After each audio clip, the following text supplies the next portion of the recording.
Ed Wheeler, the chief Hubble scientist, would have his neighbours come up to him and say, "You have our sympathy for having to work on such a national disaster." I mean, you can imagine what Ed felt. You spent 15 years of your career working on something, and the world is watching, and it's a total disaster. So for the 3.5 years since we deployed Hubble in STS-61, we were trying to figure out ways in which we would fix Hubble, and we played with ideas of maybe taking out the mirror and replacing it. But of course the mirror is a ton, weighs literally a ton, is 8 feet wide, it's part of structure, you're not taking it out. So we very quickly dismissed any idea of doing anything with the mirror. We even toyed around with the idea of maybe changing the optics of the mirror itself by sending heaters up that would heat the glass and we would retouch it. But again, this was found to be impractical and probably wouldn't work anyway. So what we eventually decided to do was, someone came up with the bright idea of fixing Hubble with a new pair of glasses. And so we came up with spectacles for a space telescope, and that was a big box that we called the Corrective Optic Space Telescope Axial Replacement, or COSTAR. Now, COSTAR is this big box of electronics, and it would redirect the light coming into Hubble for all of its instruments to compensate for the flaw in its main mirror. And for this mission, NASA assembles a highly experienced crew. Their training is the most intense for any astronaut since the Apollo flights. Story Musgrave leads the repair team. With him, Jeff Hoffman. They would make up EVA Repair Team 1. Team 2 would be led by astronaut Kathy Thornton with her partner Tom Akers. It will take 5 extended EVAs to compensate for the flaw in its main mirror. It was the most complex spacewalking mission that NASA had ever undertaken. Now, Story and Jeff would undertake EVAs 1, 3 and 5. And Kathy and Tom would undertake EVAs 2 and 4. They would rotate these 7-hour-long EVAs in order to get the job done. And by December of 1993, we were ready to go.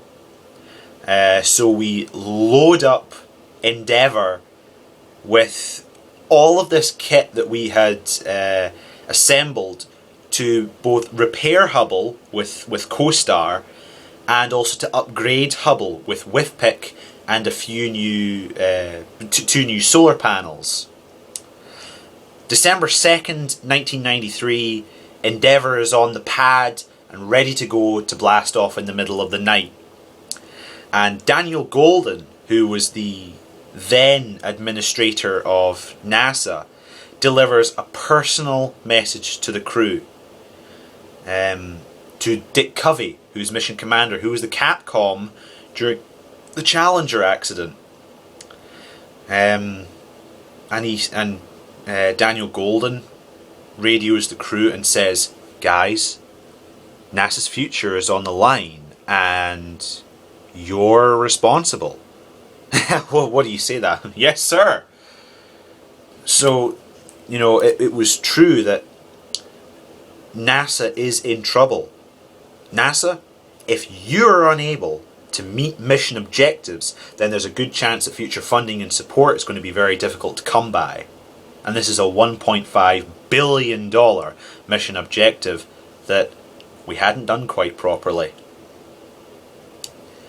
So, as these guys are sitting in Endeavour waiting to go, they're thinking the future of the space agency is riding on the most ambitious shuttle mission, the most complex shuttle mission ever attempted. And that's a worrying thought. But boom, off we go.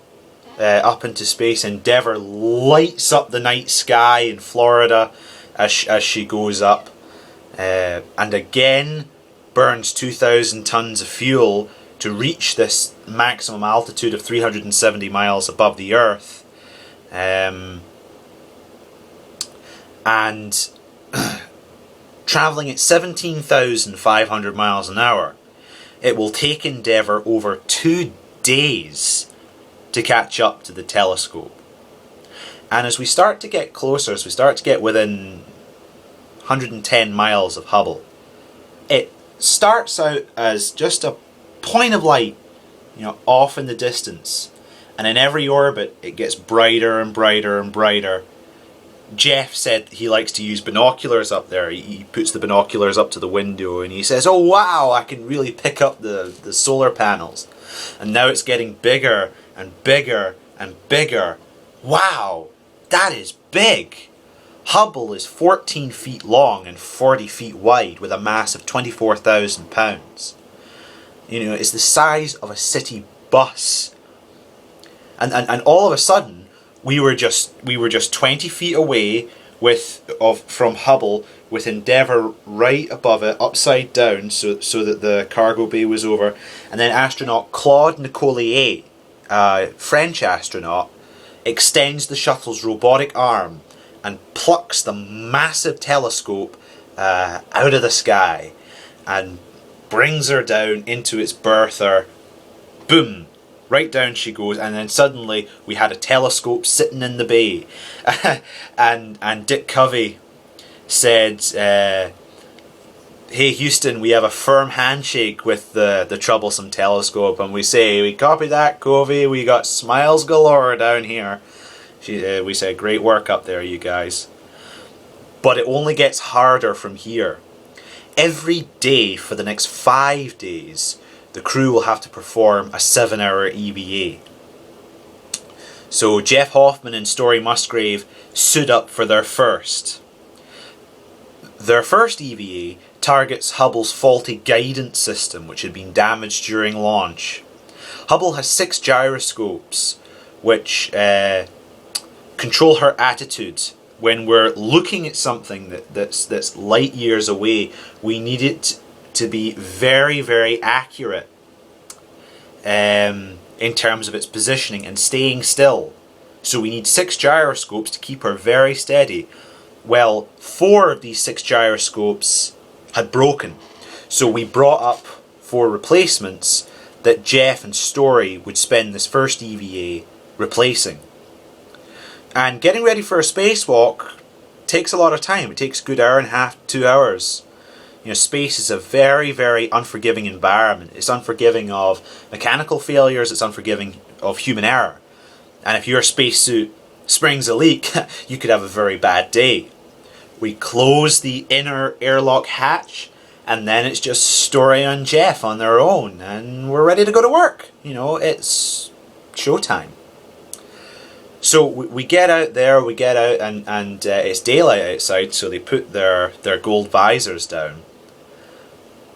And the first thing that we have to do is open up these big doors that we have on Hubble. Hubble's designed to have servicing missions. That was part of its operation, its lifespan. So these big doors we open up, and Story would actually insert himself underneath the gyroscope. So it's a very, very tight space. He could not get in up under there and then move. There was no room.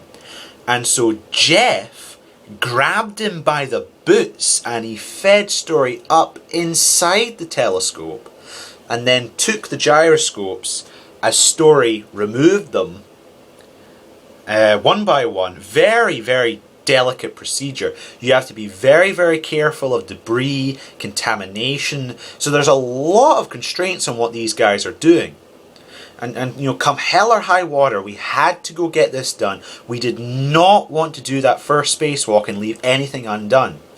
So Milt Heflin, who was the flight director, was basically beating the drum. Let's keep it up, let's keep going. And 2 hours later, the first repair is a success. And so the last thing we have to do is to close the doors. I don't know how many times they did it in the water. No one had ever thought about having problems with doors. But nonetheless, Jeff, the doors latch. There's one latch on the top of the door, one latch on the bottom of the door. And they're closing this thing Jeff's closing this thing in front of him and goes to do the top latch and pushes it in, and it wouldn't force in